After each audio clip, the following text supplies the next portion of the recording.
Hey there, Liberty lovers. This is the Scottish Liberty Podcast. Welcome back to the show. This is number 11 in our series, You Lucky People. And I am Tom Laird, and I'm here with my co-host, as usual, Antony Sammeroff. Today we're sitting again having another delicious smoothie made by the loving hands of Mr. Pan Sammeroff. And what have we got in the smoothie? Banana, blueberries, another banana, apple, orange. Sorry, I don't really sound very enthusiastic about your smoothie. Well, it is a delicious smoothie, it's and really there's two bananas in this one and blueberries. I think the blueberries are doing it for me. I would put out a request for some more recipes. The only one so far is Katrina. Katrina's given us a recipe that involves quite a lot of chocolate, and we're going to give that a whirl at some point. We're literally going to give it a what do you call those things? The whirl, peanut, chocolate whirl, walnut whip, whatever the fuck they're called. It's a walnut whip. It's a walnut whip. I've heard of a walnut whip. Right, okay, but it's a whirly thing with like a chocolate whirly thing with a fucking walnut on the top of it. Well, I'm allergic to walnuts, so you're allergic to walnuts. Who the fuck's allergic to walnuts? Me. What does it do? It makes my throat very itchy for a couple of hours. Makes your throat itchy. Swells up like a motherfucker. Like a frog or something like that. Wow. I'd like to see that. Well, please don't spike any of my smoothies with walnut. Right. Okay. Well, from smoothies to cunts. Okay. Interesting segue. It's going to start today with the story of. How do you pronounce that? Anjem. We'll just call him Andrew, just to annoy him. Anjem Choudary, right? Or Anjem Choudary. He's an Islamic, what they call a hate preacher, or an Islamic dickhead. He notoriously been on a lot of TV shows in his pyjamas, talking about Islamic State, talking about Sharia law, my Sharia law. That well-known Stevie Wonder. It's Sunni and Shia. Right, okay, we're getting a bit Islamophobic here. Right, bottom line, the guy's been arrested finally. They've been gunning for him for a while. Don't get me wrong, this guy, as far as I'm concerned, he is a giant bellend, right, of massive proportions. I don't care whether he's a Catholic bellend, a Muslim bellend, a Jewish bellend, black bellend, whatever. He's just a massive bellend as far as I'm concerned. But he's been arrested, basically he's pledged allegiance to Islamic State, and they're calling it, here's an article in The Guardian, at least they're calling it Islamic State. Normally they call it so-called Islamic State.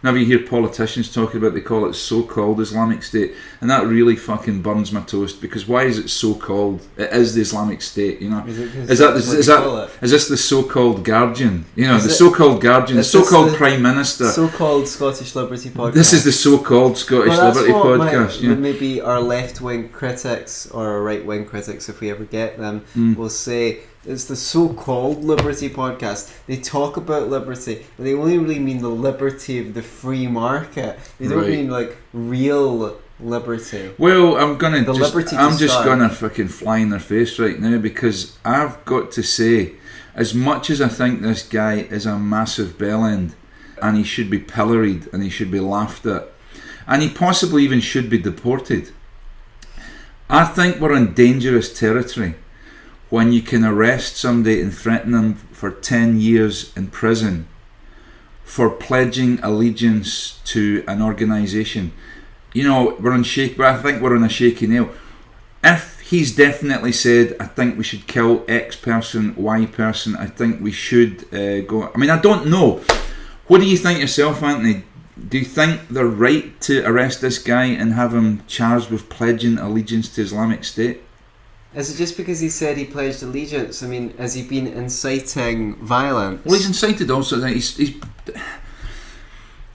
Well, I suppose you could say by pledging allegiance to Islamic State, by supporting Islamic State verbally, at least, then he's encouraging violence. But where does that stop? Because, I'm critical, to put it mildly, of the war in Iraq, right? I've heard all sorts of figures of hundreds of thousands, conservatively speaking, killed in that war. Yeah. Mostly civilians, right? So why is it acceptable to be allegiant to the... You know, where are we drawing the lines up here? Because you could say, right, okay, if someone considers like Hamas, well, I think they are a terrorist organisation, or have been, or they have a terrorist wing and a political wing, right? Hezbollah, PLO, more shaky. They have been involved in violence, but they also are like a people's militias, and they were providing a lot of humanitarian work and welfare and relief in Lebanon. Then you've got your side. You know, you can say, well, okay, you can't pledge allegiance to these organisations.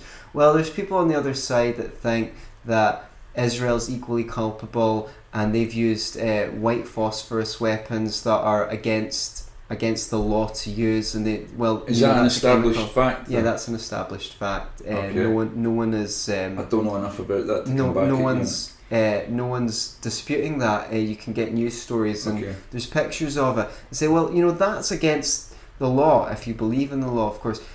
So therefore, that's a war crime, right? So are you allowed to pledge allegiance to them? Where is the line drawn? And is it only a verbal offering of allegiance? I mean, you can tacitly pledge allegiance. I mean, if you hate Islamic State, right? Yeah.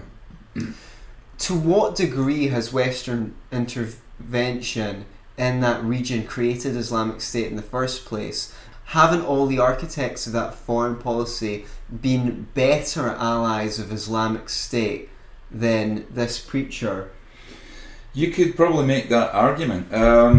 Here's the thing, right? Why is our justice system? I mean, it's going to cost millions. By the time it goes through the courts, by the time he's probably going to get legal aid. You know, rip the country off for millions in legal aid and human rights lawyers and all the rest of it to argue his case. Why not stick his fat, hairy Islamic arse on a fucking plane, the first plane out of here, and let him go and fucking live with his mates in the Islamic State? You know, I really don't have a problem. I mean, one of the things he's accused of is encouraging young Muslims here to go and fight for Daesh or Islamic State or ISIS, whatever you want to call it. I really don't have a problem with them going. There's a problem with them coming back after they've been there. You know, that's kind of a problem. But again, where do we draw the line? Thousands of people from this country went to Spain in the Spanish Civil War to fight for, some of them went to fight for anarchist groups, communist groups, and then came back to Britain and lived in Britain. You know, are we saying that those people who went to fight in Spain for the communists or the Republic or whoever, should they have been allowed to come back and live in Britain after it? I really don't know. There's serious questions that need to be asked here.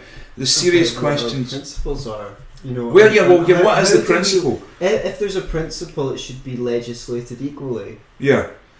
So, I mean, if somebody pledges allegiance to National Socialism, if somebody pledges allegiance to Adolf Hitler on YouTube, should they be arrested and given 10 years?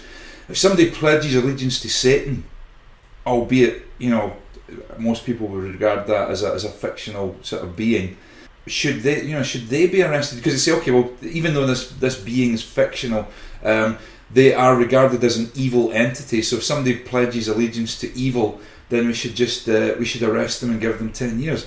I do not like this guy. I think he's an arse. I think it'd be great if we could just put him on a plane and get rid of him and let him live in an Islamic State with all his family who support him.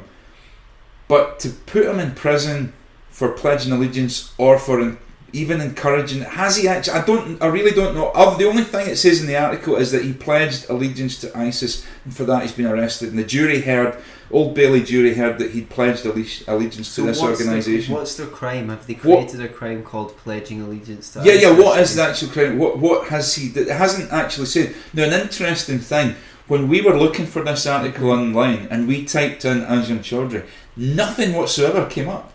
The only things that were coming up was some comedian called Choudary, some other guy called Choudary that I'd never heard of. This Anjem Choudary was nowhere to be found. Now, is that a coincidence? The only way we found the article was to type in, hate preacher arrested, or to type in, or the thing that came up under the Google search was just a general article about him. There was nothing on him. Now, have the government actually stopped or put a block on people looking for this guy's name on Google? Because it was really weird how we couldn't even find it, and it's been a major news story for the last couple of days. It was really weird. It was weird. To follow your point about, anarchists and lefties, of whom George Orwell was one, that went to fight in Catalonia during the Civil War. If you believe in a libertarian policy, which is typically a non-interventionist foreign policy, all that leaves is individuals. And if something is going on horrendously in the world, let's not say another Adolf Hitler, because that's just so tried. Yeah. Something going on that's bad.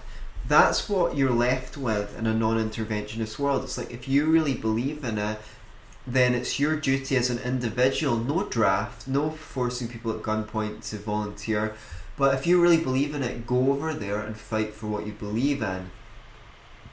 Now, this creates a complication if you can't come back afterwards. Right.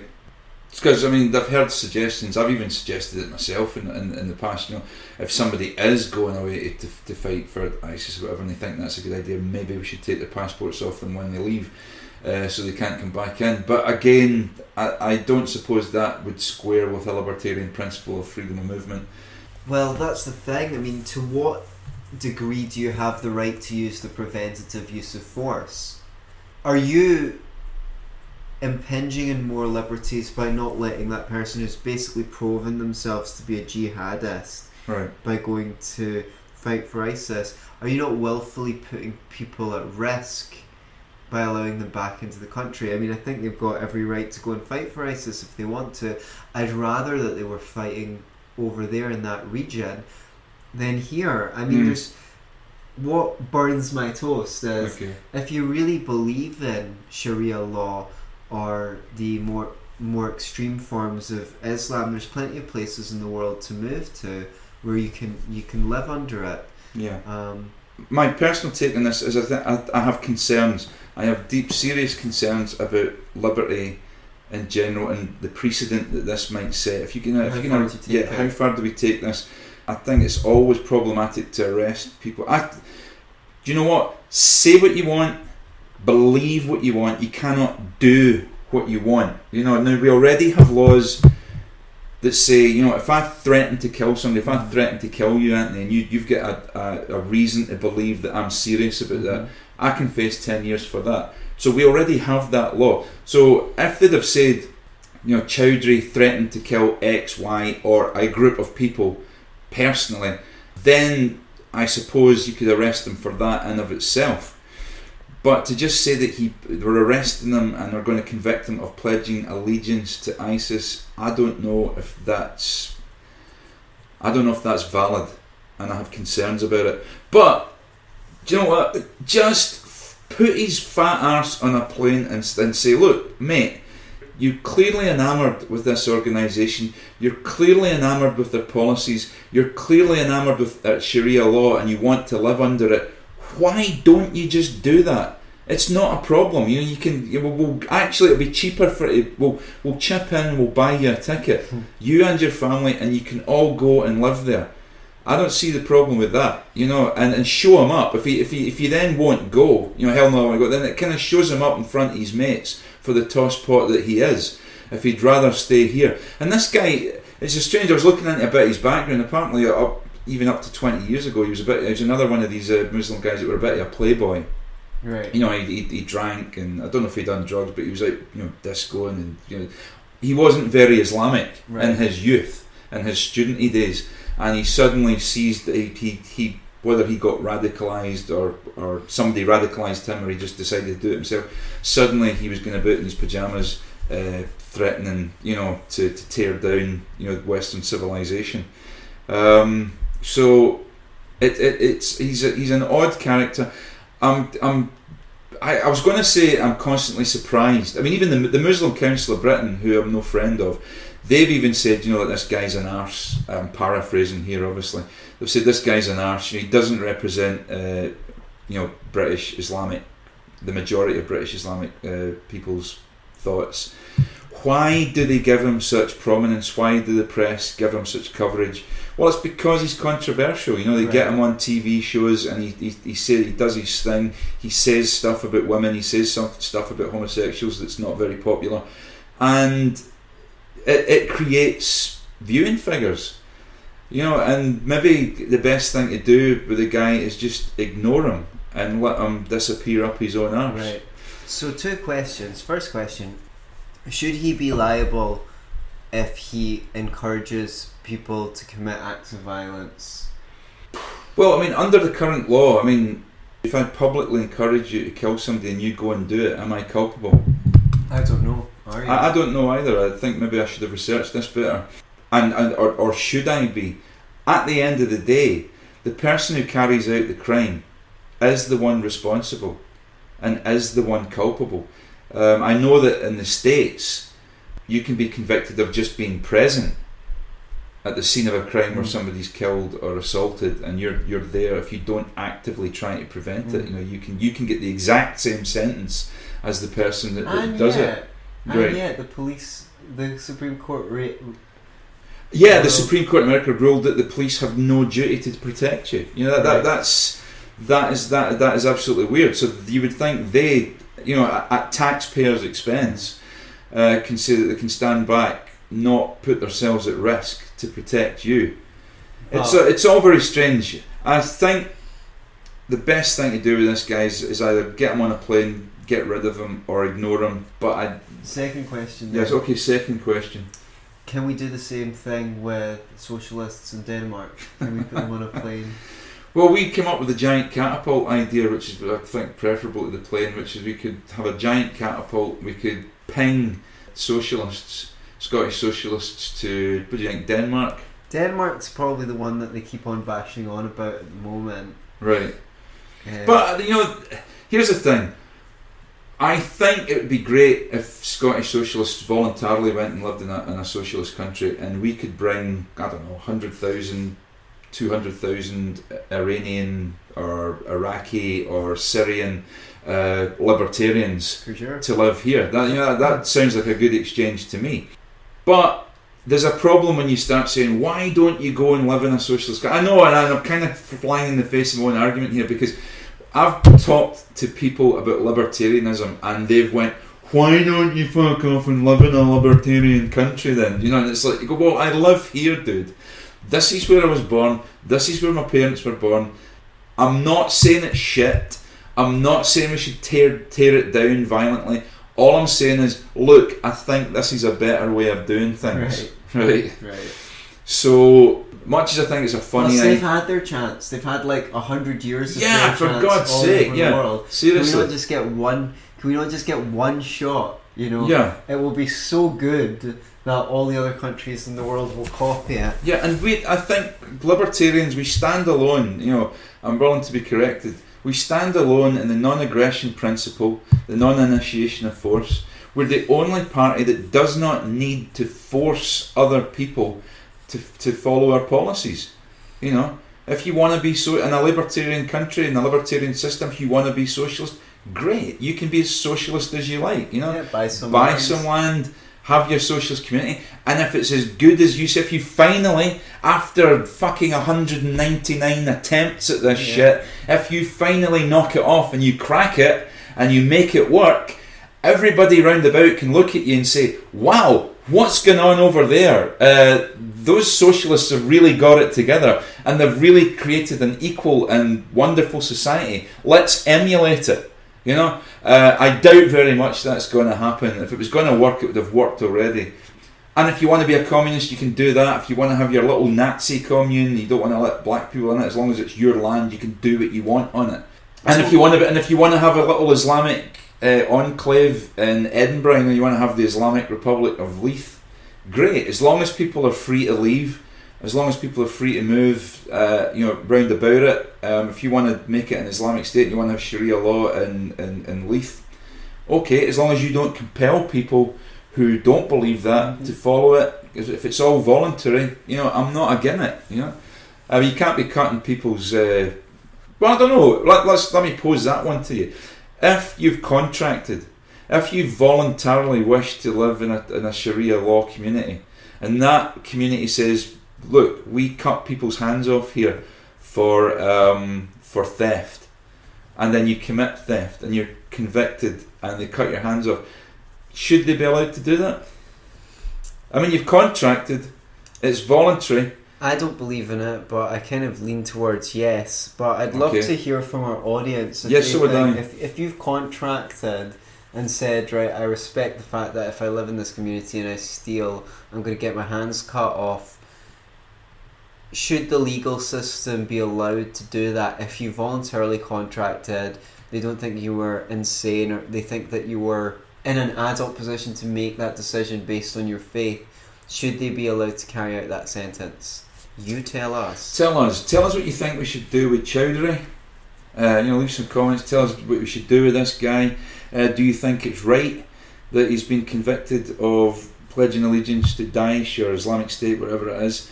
To seg into something quite similar, we have a situation.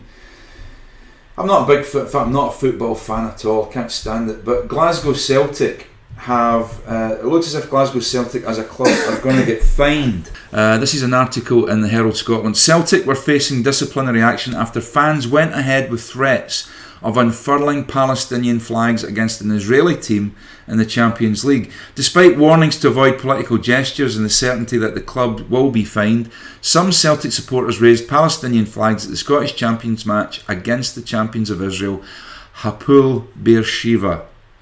A Facebook page called Fly the Flag for Palestine for Celtic for Justice was set up to coordinate the protests, with fans being offered Palestinian flags to fly at the match. Oh man, they handed them out. Yeah, they actually handed out these flags. Now, I think people who wave Palestinian flags are dicks. I don't suppose I've got any problem. I mean, I don't really care. I don't have a dog in the fight. I don't like football. I don't particularly like Celtic or Rangers. Or Palestinians. Well, I don't know about Palestinians, but I don't want to get into the whole argument about what is a Palestinian to start with, right? I mean, the Israeli Chamber Orchestra, when they first started, called themselves the Palestinian Chamber Orchestra. Right. And a lot of the early settlers, Jewish settlers in British Mandate Palestine at the time, called themselves Palestinians. Right. So I suppose it's another argument. We don't want to get into that about what is a Palestinian and what constitutes Palestine. I mean, Lebanon was part of the British Mandate Palestine. A lot of Syria was part of British Mandate Palestine. So I think people get a right to fly a flag. However, what's the libertarian angle on this? Well, it's complicated because technically you should be able to fly whatever flag you want, wherever you want, without getting fined by it, provided that whoever owns that property hasn't got a problem with it. Personally, I think turning up to an Israel match to wave a Palestinian flag is kind of immature and kind of a dick thing to do, because... Well, I suppose they would say they are pledging their solidarity to what they see as an oppressed people. You know, a lot of Celtic fans had an affinity with, not all, but a lot of them had an affinity with the IRA and the Irish Republic and the struggle of the IRA against the British state. Okay, and those same people then also have an affinity with the Palestinians and the PLO because they see a connection there and they see kindred spirits. So I don't see it myself. I don't think they're right, but that's their viewpoint. No, I understand that, but I just don't think that a football game is the right forum to be taking action. I mean, I think there's probably a lot of productive and useful things that they could do if they wanted to, or even make a gesture. And in fairness, sometimes I've seen Rangers fans flying Israeli flags just because they know that it pisses off Celtic fans. You know? Right, got you. Yeah. But I think the main thing is that sport is one of the things that can transcend, and I know that you get all these things about, Russia shouldn't be allowed to be part of this sporting event, or we should exclude this country or that country or the other. But I really apply now. This quote's attributed to Bastiat, but it's questionable whether it's actually from his writings. It was, when goods don't cross borders, armies surely will. And that was one thing that has always brought countries together, trade. And another thing I think that has got countries interacting, even in times of hostility, is international sporting events. Right. And that's why, one of the reasons why I think aesthetically, rather than necessarily morally, it's aesthetically not the place to fly flags and things like that, because you probably know, like, you know, if you want to broach a conflict with a loved one, someone that actually gives a shit about you, if they don't care about you, then maybe nothing you say will help. But if they do care about you, a good thing is to establish the connection first, Mm-hmm. and then try and resolve the conflict. Right. Once that connection is there.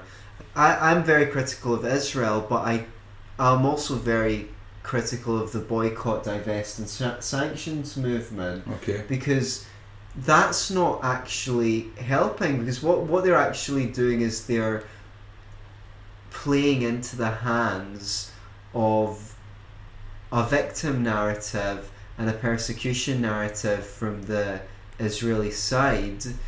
They're not helping create a dialogue and bring people to the table and creating a situation where people can understand one another's narrative. Right. Right. And I think that this kind of thing just fucking pisses people off without actually achieving anything, without helping any Palestinians.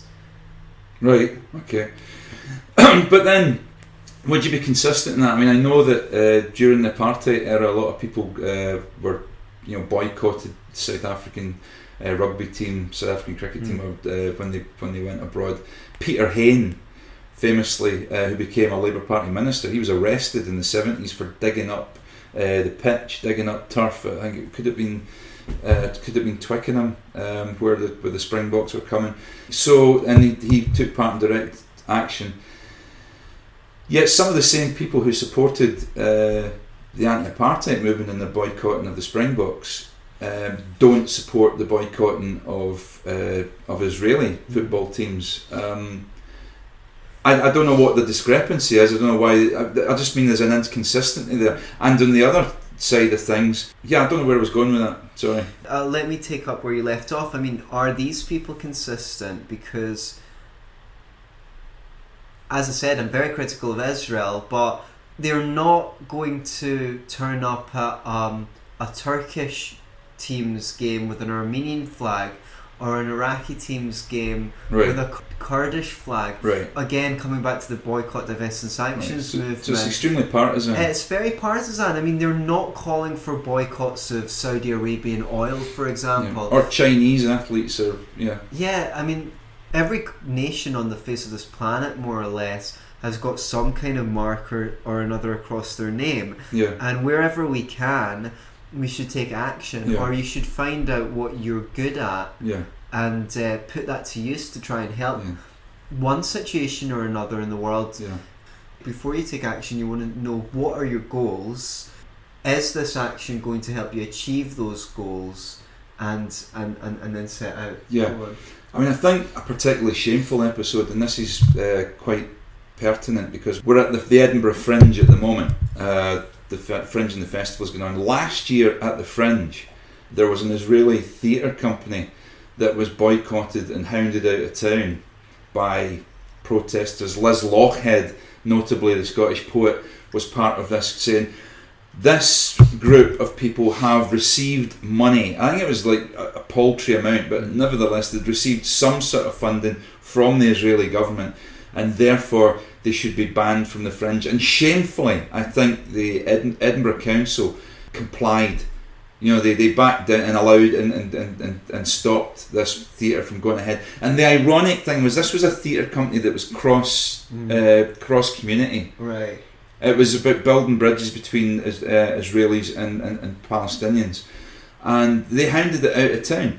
Now, I'm quite sure at some point in her life, Liz Lochhead will have got some sort of government money, you know, under Tony Blair's government. Tony Blair, who went to war illegally in Iraq. You know, so should we boycott Liz Lochhead because she's received public funding from Tony Blair's government? Well, maybe we need to boycott her because she's not a libertarian. She's illiberal. Illiberal, yeah, she's definitely illiberal. Although she would probably like to think herself very liberal. This is the weird thing, because when you talk about tolerance, you can only tolerate, by definition, that which you disagree with. Right. If you actually agree with it, you're not tolerating it. No. You don't tolerate your girlfriend who you're in love with. Right. You don't tolerate that television program that you love. You don't tolerate that football team that you go and watch. You love it. You only tolerate things that you vehemently disagree with or you don't like. So there is no tolerance in these people, but they cry tolerance when it affects them. But here's the thing.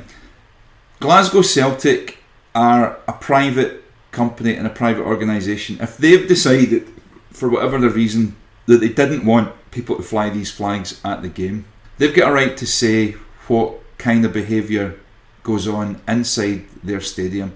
And if they want to ban these fans, they gave them fair warning and said, look, don't do this. And if they want to ban them, then I think they're within their rights as a private organisation to do so. Would you agree? Yeah, absolutely. We touched briefly on Tony Blair, and it looks like some of the families of British soldiers killed in Iraq hope to bring Tony Blair to court after a successful £150,000 crowdfunding campaign to pay for crucial legal work. This is according to the Daily Mirror. I've got some mixed feelings on this. Do I think Tony Blair should be brought to book for his involvement in the Iraq situation? Yes, absolutely. I'm just wondering with these families what it is that they want in the end. They've lost. Now, I think I can speak on this because I'm an ex-soldier myself and I saw active service in Northern Ireland. Soldiers, all the British soldiers who went to Iraq at the end of the day were volunteers. They volunteered to join the army. They weren't conscripts. You could make an argument about economic conscripts. Right. Okay, you can make that argument. But let's suppose they all voluntarily joined the army. Soldiers don't get to pick and choose. Maybe they should, but as things stand, they don't get to pick and choose where they go and fight. You fight wherever the government sends you, and in this instance, they decided to send them to Iraq. I don't know what the families want. If they want Tony Blair to be convicted of war crimes, fine. I think this £150,000 that they've crowdfunded is only going to go to pay for fucking lawyers to get richer. Unfortunately, I understand, I really do, but I think it's just going to make lawyers richer.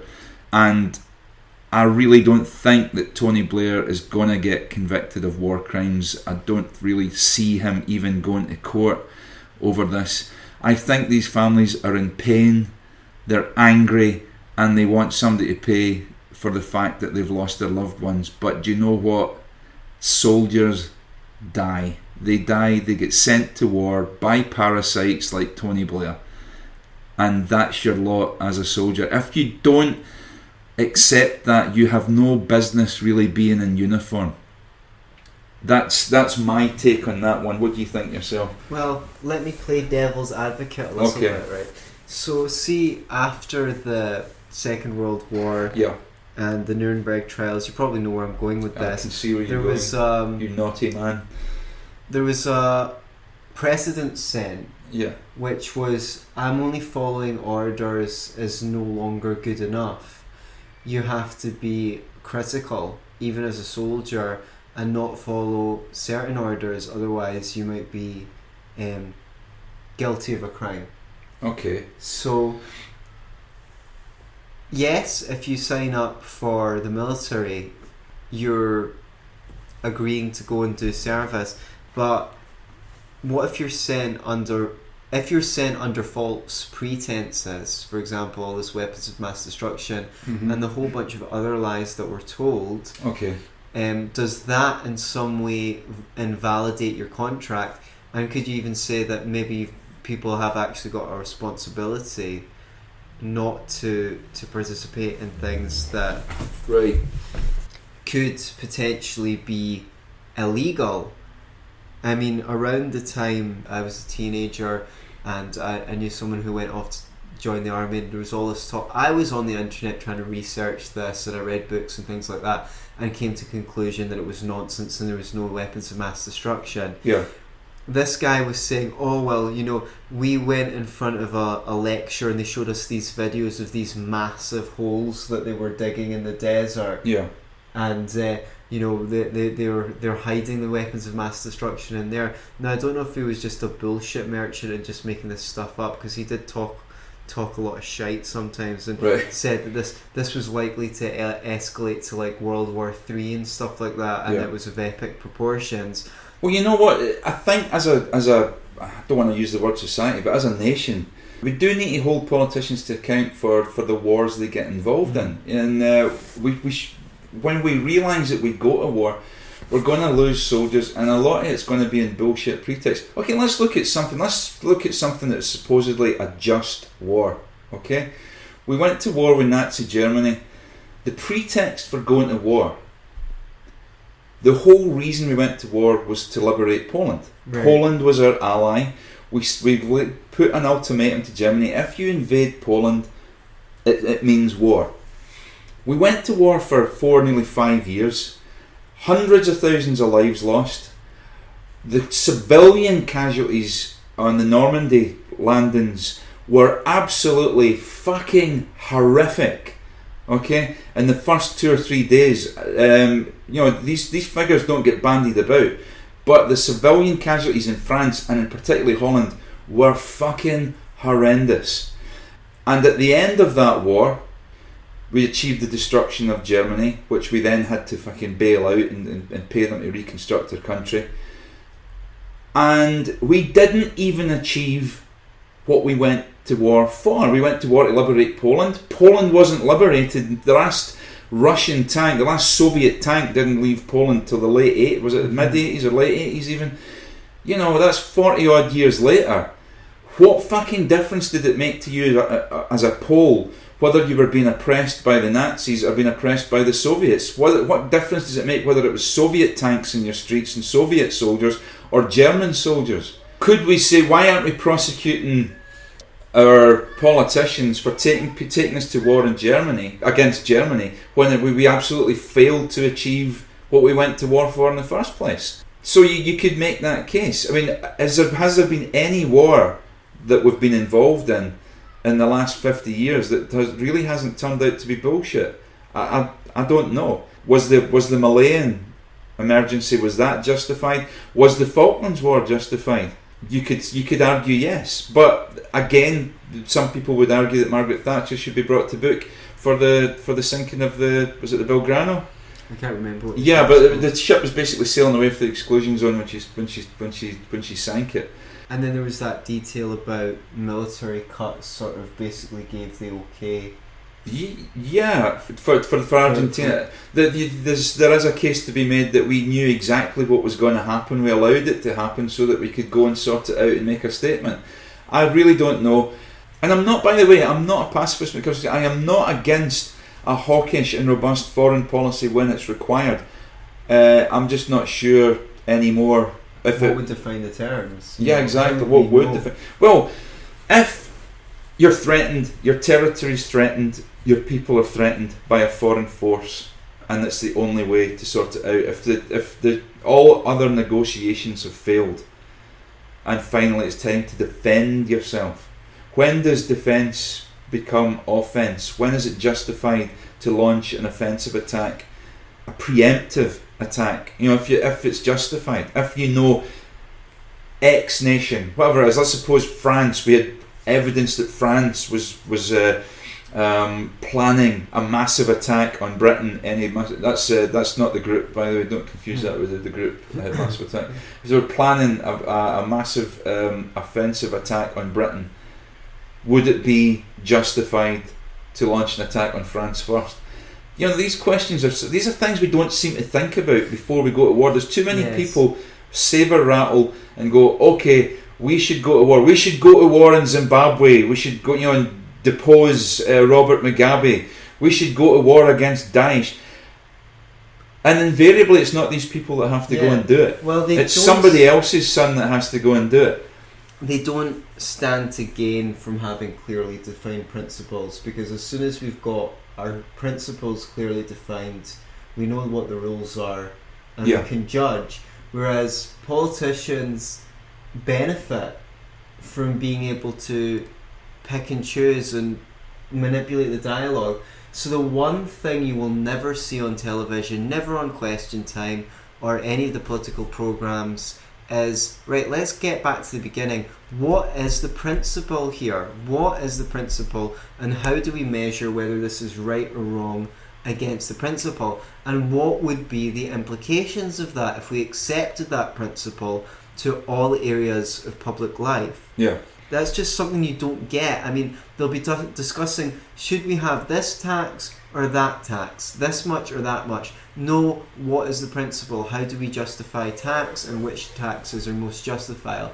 This person or that person has a policy on immigration, another has another one. And they'll argue, but they never get back and say, well, what's the principle at stake here? And that's what really, really frustrates me about news programmes, and that's why I don't really watch them very often, because everyone's just spouting out their arbitrary opinions, and no one... Yeah, they don't start from a position, a principled position. You know, the principled position being, look, non-aggression principle, non-initiation of force. If you say, look, that's the principle that we start off with, then you can extrapolate, and then you can logically deduce what the correct course of action will be from those principles. Or at least you can debate what the correct course of action would be based on those principles, and hopefully come to some kind of consensus. Yeah. And if you have principles, be a libertarian. Be libertarian, don't be a lefty. Or a righty.